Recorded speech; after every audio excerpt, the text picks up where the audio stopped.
Everybody, welcome to Strong Mind, Strong Body. So, what if I told you that the worst thing that could happen to you could prove to be the best thing that could happen to you? That's the story of my guest today. His name is Chad Foster, and he is the author of Blind Ambition. He's also an international keynote speaker, a Harvard graduate, and again, the author of Blind Ambition. It is a huge honor to have Chad with me today. I'm Angie Miller, and again, this is Strong Mind, Strong Body. It's such an honor to have Chad on the show because he's busy making a difference throughout the globe, talking to people about his story. And I'm going to let Chad share that story with you, but it's a massive story of resilience. And it's one that I think all of us can learn from. So, Chad, I'm going to bring you into the show and have you introduce yourself. Thank you. Thank you for having me. Yeah, my name is Chad, and obviously been through a bit of an unusual situation based on the life circumstances that I was presented, and just really happy to be here. I'm happy to be here with you, and hopefully share some thoughts and some sentiments with your audience that can help them think differently about some of the obstacles that we all face. Yeah, well, you always say you become your story. And so it's important that the stories we tell ourselves are the stories because those are kind of the land, the groundwork for how we live our life. So Yep. Chad, why don't you kind of give us I understand that at the age of 21, well, before the age of 21, you were able Mhm. to see and experience life the way that you Yep. were accustomed. And at the age of Yep. 21, everything changed. And that turned out to be the story that you talk about that, Yep. we become our stories, but what is it that we're going to do with what's presented to us and how are we going to make the most of that in our lives? So, do you want to share with everyone on Strong Mind, Strong Body a little bit about your story? Sure. Yeah. Growing up, as you pointed out, I could see. I played sports. I played football. Played basketball. I wrestled. I played soccer. Was able to drive a car as I got older. But I was diagnosed at 3 years old. They diagnosed me at Duke University Medical Center because I had problems seeing in really poorly lit areas, i.e., at night. And so they told my family that I had retinitis pigmentosa and that at some point I could go blind. And so they always had that sort of looming. I didn't know that, of course. I just knew that as I got older and my eyesight began to show more and more symptoms, I had learned that my eyesight wasn't as good as other people's eyesight by running into things. And so it was pretty uncomfortable. All the trips to the hospital that I had, I was there so much they even questioned me and my parents in separate rooms whether or not they were beating me. But the truth is, they weren't beating me. They were just letting me live as full of life as I could while I could. The doctors told them that they should put me in a special school for the blind, but instead, my parents signed me up for soccer. So that kind of gives you an idea of the mentality that they had going into it. They didn't want to coddle me and protect me from the inevitability of the fact that I was going to have to adapt and adjust to my life and my reality and the world that we know it as today. So they didn't make it too soft and cuddly for me. And yeah, in college, I was about 3 years deep into my medical major and then went totally blind at that point. Lost all of my eyesight. Couldn't complete my anatomy and my physiology classes because you had to identify parts of the human body on the cadaver, and I just like there were certain things I refused to feel. It's like I don't really want to go into the medical field that badly, where I want to feel a dead body to identify those parts. But it was I'm laughing and joking about it now, but obviously it was a very traumatic period for me at the time because I had to flush essentially 3 hours of university work down the drain. I had to flush my hopes and dreams for my future self, what I wanted to be when I grow up, and really mourn the death of that imagined future self there in college at 21 years old when most people were preparing for the adventure of their life to start. I kind of noticed mine ending, if you will, and this was kind of a new beginning. I certainly didn't think of it as a new beginning at the time. It was more like the finality Yeah, of life as I had known it. So all the things that I could enjoy, like the beautiful sunsets or the sports that I'd played, or being able to see my future wife or seeing my future kids, all of that came to a grinding halt when the reality of the darkness wrapped itself around me. So it was a pretty challenging time. Well, and I really appreciate you sharing that story with us. And what I find really kind of that really stood out to me is how your parents managed it, and how when Yeah. you got that diagnosis, they didn't want to call you. They didn't want you to feel like you needed to live your life differently. They let you live your life. They let you take the Yeah. falls. And they set you up, to me, in my opinion, they set you up for Yeah. success, to say that these are the things that happen to us, but they don't have to define us. What's That's going to right. define us is how we move through these things. Yeah. So here you are growing up, doing sports, doing all the things that you wouldn't think other people's parents would have them do. And look what it did for you. To me, it made you strong and resilient. But still, Yeah. no matter your strength or resilience, when you're 21 and you're in college, and you and I talked about this when we spoke on the phone, is that whole grief aspect, that you Yeah. have to grieve when you Yeah. have a life story that you think is going to happen. And Yeah. then something gets in the way of that, and you Yeah. have to grieve before you can move forward. Don't you think? Absolutely. Yeah, because it really is. There is trauma through the loss, and whether it's a loved one. In this case, it was a very personal loved one to me. It was me who I had known myself to be, and who I wanted to be when I grew up. All of that died. We ask kids all the time, what do you want to be when you grow up? Guess what? None of them said they want to grow up and be a blind person. So I had to figure out what I was going to do. And for a while, honestly, Angie, I sat around, I felt sorry for myself. I had the poor me mentality. None of my friends have to go through this. This isn't fair. And then I sort of decided and realized that that mentality wasn't going to serve me in the long run. I was 21 years old. If I'm so lucky to live another, until I'm 70, 80 years old, in my golden years, if I'm going to sit around feeling sorry for myself for the rest of my life, 50 years is way too much sorry for me to live with. And so I decided to take, at that moment, a different approach. And I was really shifted in a direction when I went to Leader Dogs for the Blind to get my first guide dog. When I showed up on campus there at Leader Dogs for the Blind, this was when I was 23, and I was there to get my dog. And I was really, down and out, the poor me, the whole pity mentality. I still had some residue of that. And so I get there, and there are people there. Some of them had different impairments than I did. Some of them had mental and eyesight impairments. Some of them were on dialysis because they had diabetes that had caused their blindness. And then there were these girls there who were deaf and blind. And it was pretty unimaginable for me. And it's one thing when you meet someone on the street and you hear how rough they have it. But I lived with these people for 26 days and saw their challenges firsthand. And it really etched into my memory the things that we all take for granted, the things that I had taken for granted, the fact that I'd had 21 years of good sight, the fact that I had all of my hearing, all my cognitive faculties. I was just, it changed the way that I looked at my life forever. It left an indelible mark on me, because I realized at that moment that happiness is not some feeling or some emotion that comes over you. It's actually a perspective. It's a decision. It's how you choose to anchor yourself. It's either focused on things that you lack or hope you get someday, which are precariously outside of your control, or it can come from the things that you're appreciative for that are in your life.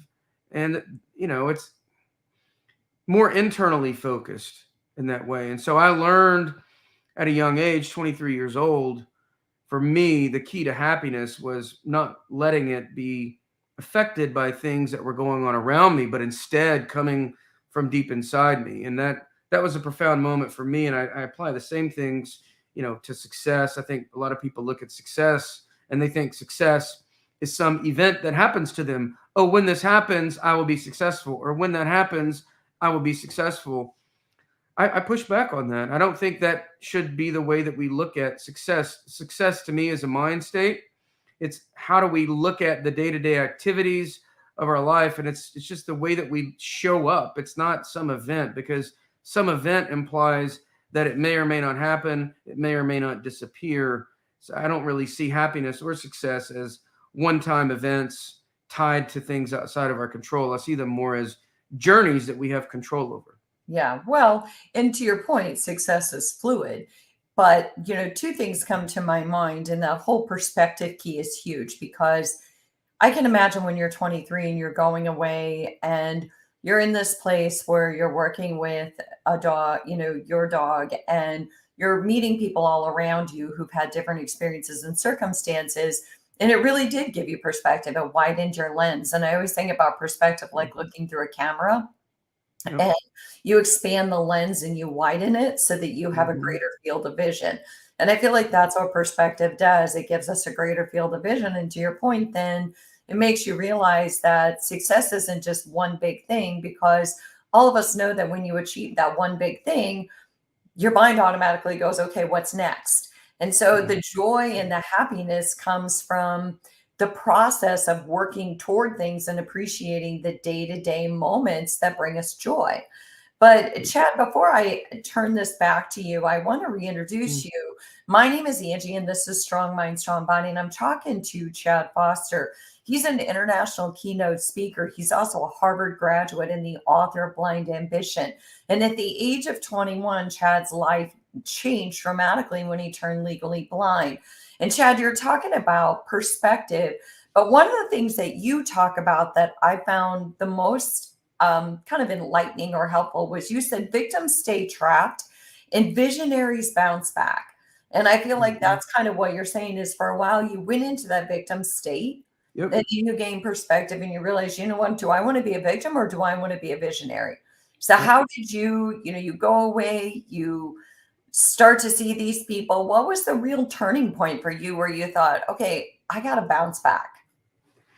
I think it was at Leader Dogs when that was the big inflection point for me, when I decided to re-examine my own life and basket of circumstances and focus on the things that I could control. When I left there with this new feeling, this new approach, and I came back to university, and yes, I came back to university and I switched my major from medical to business. I had to relearn how to learn because I was a very visual learner.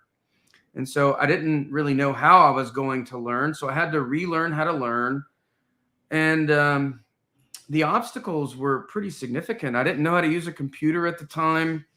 I had just learned, actually, while I was at Leader Dog, about the technology that blind people can use, screen reading technology that allows them to use a computer. So I just learned about that. And I'm coming back to school at the University of Tennessee, where I did my undergrad. And I ended up getting all of my books on tape. My mom actually read every single one of my business books to cassette for me.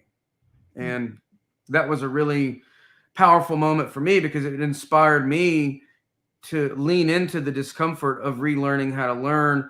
And a funny thing happened, Angie. I actually turned out to be a better blind student than sighted student. I made straight A's from that point forward. I made the dean's list and ended up getting a job offer from two really great companies. One of them I accepted, and I moved to Atlanta and took on a role with this really large top consulting firm. And so I got into tech at that point, where I was kind of thrust into, okay, how do we write enterprise applications for our customers, be them, either CRM applications or ERP applications, either customer relationship or enterprise resource planning applications.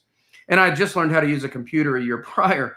So it was, and not to mention when I was moving to Atlanta, I started to get nervous because I'd always lived in Knoxville, and here I am. I'm moving to Atlanta. I don't have any friends. I don't have any family. I don't like. There's no network of support there. I can't see at all. I just started using a guide dog a year or so before, and I don't know how I'm going to get around. Something as simple as laundering my clothes, taking my clothes to the dry cleaners, or getting groceries, or we didn't have grocery delivery back then. We didn't have Uber back then. So it was all, I had to learn the bus and the train system without being able to see. I had to figure things out. And honestly, it was pretty scary. And I almost, I thought about backing out because I was so intimidated by it. But the thing that got me through it, that I kept thinking about, is something that I like to do even to this day. I call it the future you exercise. So what decision can future you live with? In this case, I was scared of failing, scared of not being able to get around, scared of not being able to do the job, scared of traveling. I had to travel every week to new airports and new client sites and hotels. And so there was a lot that I had never even tried on the line. But the thing I was more scared of, sort of the counter fear, if you will, that I had, was not knowing if I could have been successful or not knowing what's possible if I didn't even try. And so the decision that future Chad could live with was failing. The decision that future Chad could not live with is not knowing. So I decided to lean into the fear and the discomfort, and I moved to Atlanta, and things went on from there. It's interesting because when I graduated from college, I have 4 older sisters and no one had ever moved away, but I was also the first person in my family to go to college. So I get this job in Kansas City, and again, no one had ever left. My mom, my 4 sisters were still where I grew up, and I took the job, right? I got the job. And so I took the job and I moved, and it was really, really scary.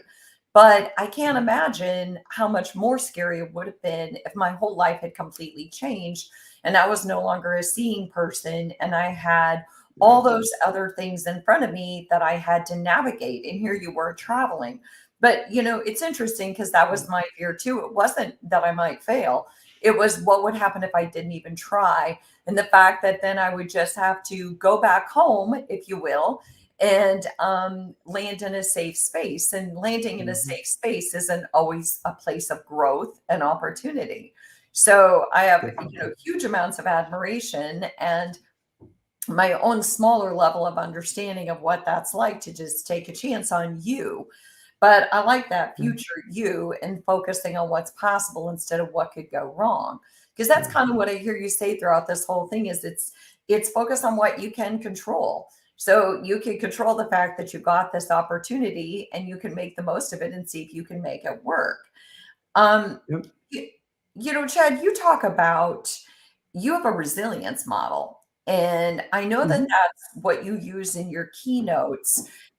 Could you walk us through kind of step by step what your resilience model is? Because I feel like everybody talks about resilience, but not everybody has a true story or a true testament to what it's like to truly live an experience of resilience. Yeah, I do. And I feel like there's a lot of people it's sort of an overused term nowadays, even, but I don't feel like a lot of people break down what it is and what it isn't. So, yeah, I've put some thought into what I like to think of as the anatomy of resilience. And it's obviously not something that I read in a book somewhere. This is something that came out of my own lived experience. So I've tried it, I've tested it, and I know that it works because it's worked in my life. But the first step, I think, for anybody to be resilient is to realize that they have a choice. So pillar number 1 of my resilience model is choose your response. You don't get to choose everything that happens to you, but you get to choose how you respond. You get to choose how you show up. And so this forces a degree of accountability. You are not responsible for all of the circumstances in your life, but you ultimately have to be accountable for your life, your decisions, and the way that your life goes. Because if you are not accountable for your life, then who is? And so it's very important that we realize that we have to take ownership of our lives and of our decisions. Pillar number 2. I was going to say nothing's more discouraging too than meeting somebody who's stuck in a blame mindset or a victim mindset, because it's discouraging to watch people not want to take the wheel and drive their own car, right? It's your life. Yes, you couldn't help what happened to you, but you do get to choose how you're going to respond. And ultimately, it really doesn't matter whose fault it is or if it was someone's fault. It just matters that you're going to live your best life because it's the only life you have to live. That's right. Yeah. That's right. I mean, at the end of our lives, and we look back on it, even if we have, even if we're living in a victim mindset our whole life, and we look back on it and we don't get what we want out of our lives, who cares whether or not it was our fault or not? The fact of the matter is, we didn't get what we wanted out of our lives. So I just fundamentally disagree with the victim mindset or the blame game. It doesn't really matter why things didn't go a certain way. The fact of the matter is, you want to get what you want out of your life. And the best way I know to do that is to hold yourself accountable instead of spending all of your time and energy looking for legitimate reasons to fail. Spend that time and spend that energy trying to break through your barriers, whatever they may be. Yeah, I love that. Hold yourself accountable. That is 100%. So, what's your second part of resilience?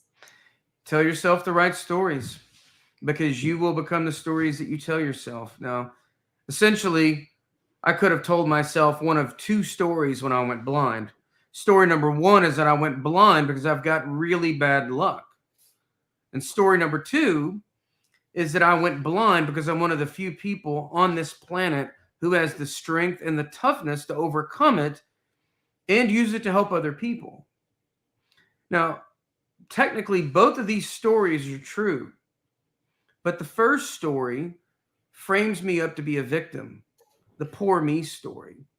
But the second story, the better story, is actually, it's like a Jedi mind trick, because it takes my perceived disadvantage, my blindness, and couches it in a way that says, hey, this happened to you, Chad, because you're mentally strong enough to deal with it, overcome it, and use it to help other people. So it actually reframes my blindness and puts the focus on my inner strength. Yeah. So it transforms a disadvantage into an advantage. And either way you choose, whichever story you choose, the good or the bad story, it really does become a self-fulfilling prophecy. Because if you're constantly telling yourself the poor me story, inevitably that's who you are. That's who you will be. But if you're telling yourself a better story, that's who you can be. And so that's who you can evolve into. So I feel like it's very profound in my point of view. From my point of view, it leads to, and what I think is one of the essential aspects of resilient thinking. Yeah. Well, and also at the end of the day, it kind of ties into what kind of mark do you want to leave in this world? Because if you get stuck in the whole victim mentality and the whole, my story is that this happened to me, then, what is that book? The leadership book, 15 Qualities of Leadership. I can't remember what the name of it. And it's the difference between this happened to me and then, what can I do with what happens in my world? And so it's reframing it to your point, and you are using it to make a powerful difference in other people's lives instead of staying stuck in that place where you're focused on what's not working. So what's your other kind of part of resilience? So I've got a total of 5 pillars. Pillar number 3 is visualize your greatness. So essentially, you have to figure out how to make sometimes unfavorable circumstances work for you instead of against you. Fundamentally, I had to figure out how to make blind look good. And if I could not figure out how to make blind look good to me, then how could I ever move towards acceptance? I couldn't. And certainly thriving couldn't be possible. And so I had to reimagine kind of that future Chad, reimagine how that could work for me. And I started off by visualizing greatness as being a successful business person, to be a role model for other people who were facing comparable challenges. And then that's sort of evolved to now to where I can help other people with what I've learned, the lessons of resilience, the lessons of success and happiness, and how to think more productively and adjust sort of the way that we look at things so that we can stay more optimistic and stay more upbeat and provide the fuel for the energy and effort and determination that we need. So very important, I think, to visualize how you can make things work for you instead of against you, instead of always just taking the easy path, which is only focusing on the negative. Well, and one of the things, the word that you said that struck me the most is acceptance. Because if you really break it down, those who stay in victim mentalities and those who don't want to reframe their story don't really have a lot of personal acceptance. They don't have acceptance of what happened to them in this world. They don't have acceptance of themselves. They don't have Yep. acceptance of the people around them. And Mhm. acceptance is a huge part of making peace. Go back to the grief piece. When you had to grieve what happened to you, I talk so much to my clients about grieving and how it's Mhm. okay to say, yes, I need to move forward, but first you have to give yourself permission to grieve. And Yep. part of that is just accepting what did happen so that you can work through that process of grief so that you can move forward. And Yep. so I really like that you mentioned acceptance because in order to visualize your greatness, you have to accept who you are and where you are. And now what can you do with that? Yep. They're definitely closely related. And I think the more bold and daring you can be in visualizing greatness in your unpalatable circumstances, the easier it is to move towards acceptance. So I think they work hand in glove. But I think this is the point, when you're looking at your situation where you really want to be bold and come up with a kind of really bold, inspiring vision of the future you that can motivate you to do some of the hard work that you need in order to get there.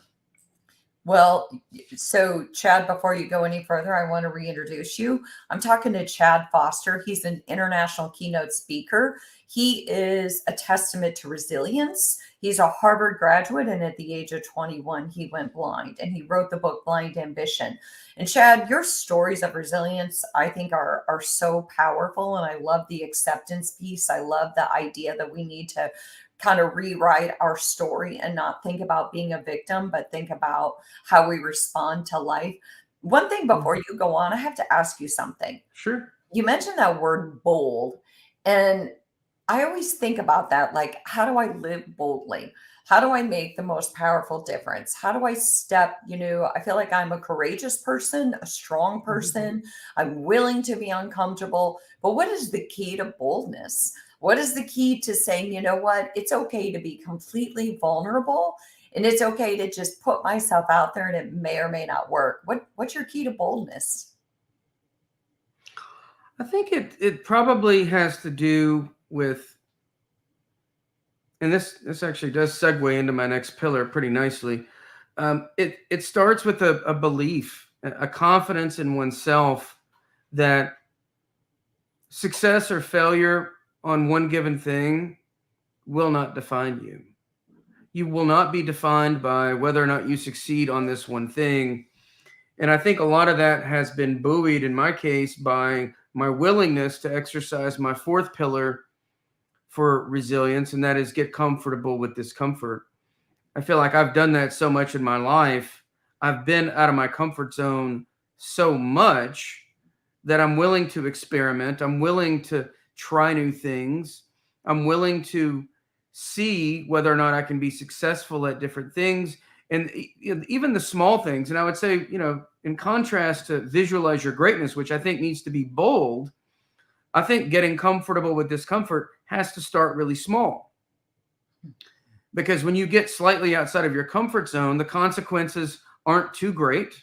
And then you start learning that you can do things that you had doubts about. You can do some of the things. So I also, from a physical standpoint, today, I train in Brazilian jiu-jitsu, and I'm also a black diamond snow skier.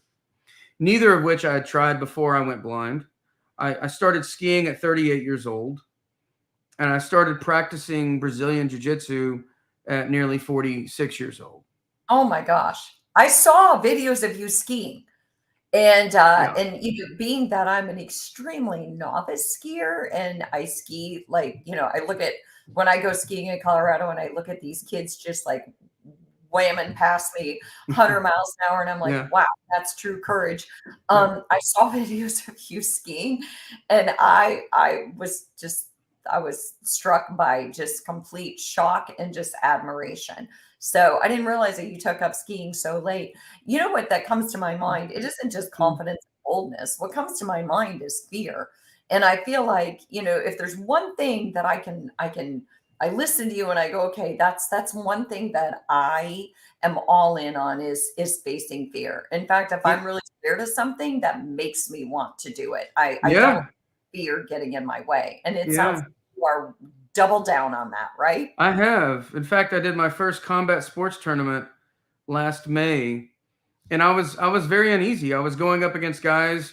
Yeah, I had a year and a half of training experience. There were some guys in my division who had 6 years of experience, far more experience than me.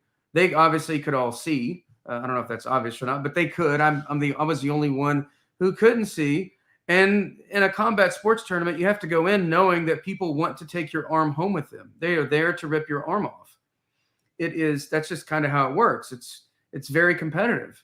And so I was like you. I thought initially I was like, I don't know if I really want to do this. It sounds a little intimidating. And then the other part of me was like, actually, I do want to do it. And that's exactly why I need to do it.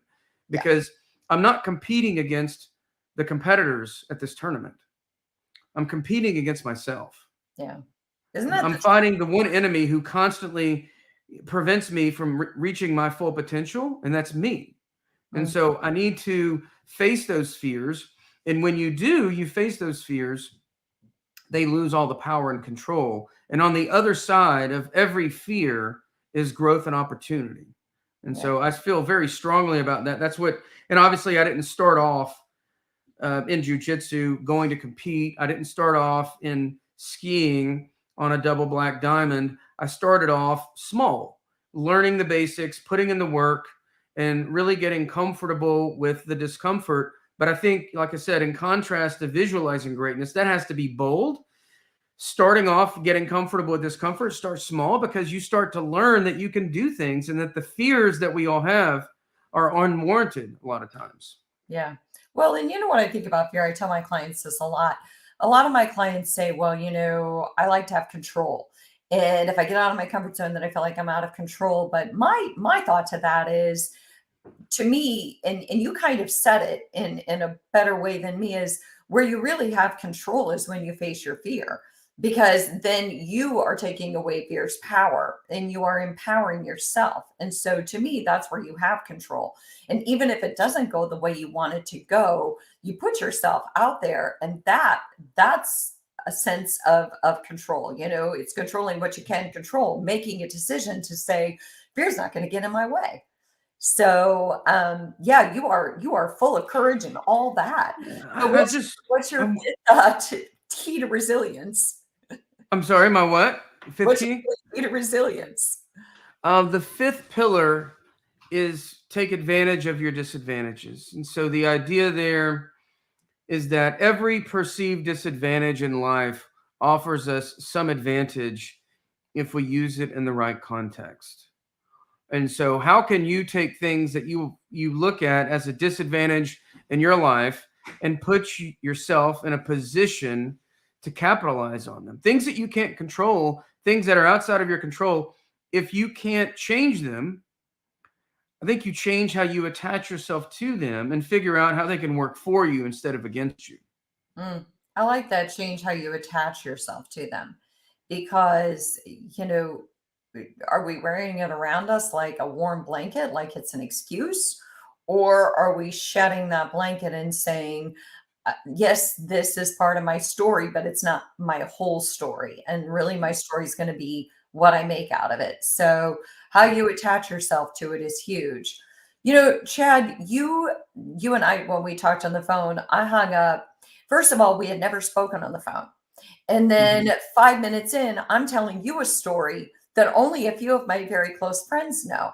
So, so then I had to, hold you ransom and say, don't ever share that. No, And then an hour and a half later, we got off the call. We're supposed to go for, I think, 30 minutes, and we went for an hour and a half, right? then it just, a lot got unpacked and uncovered. And I felt in you, um, that sense of boldness and not fearlessness, because I don't believe in fearlessness. I don't think there's Mhm. fearlessness. I think there's fear, and then there's facing our fear Yeah. and looking at it and being able to say, hey, you know what? You're not going to win either way, because I'm going to stand up to you and do my best. But Yep. Your story is an amazing story of resilience, and I hope that people buy your book.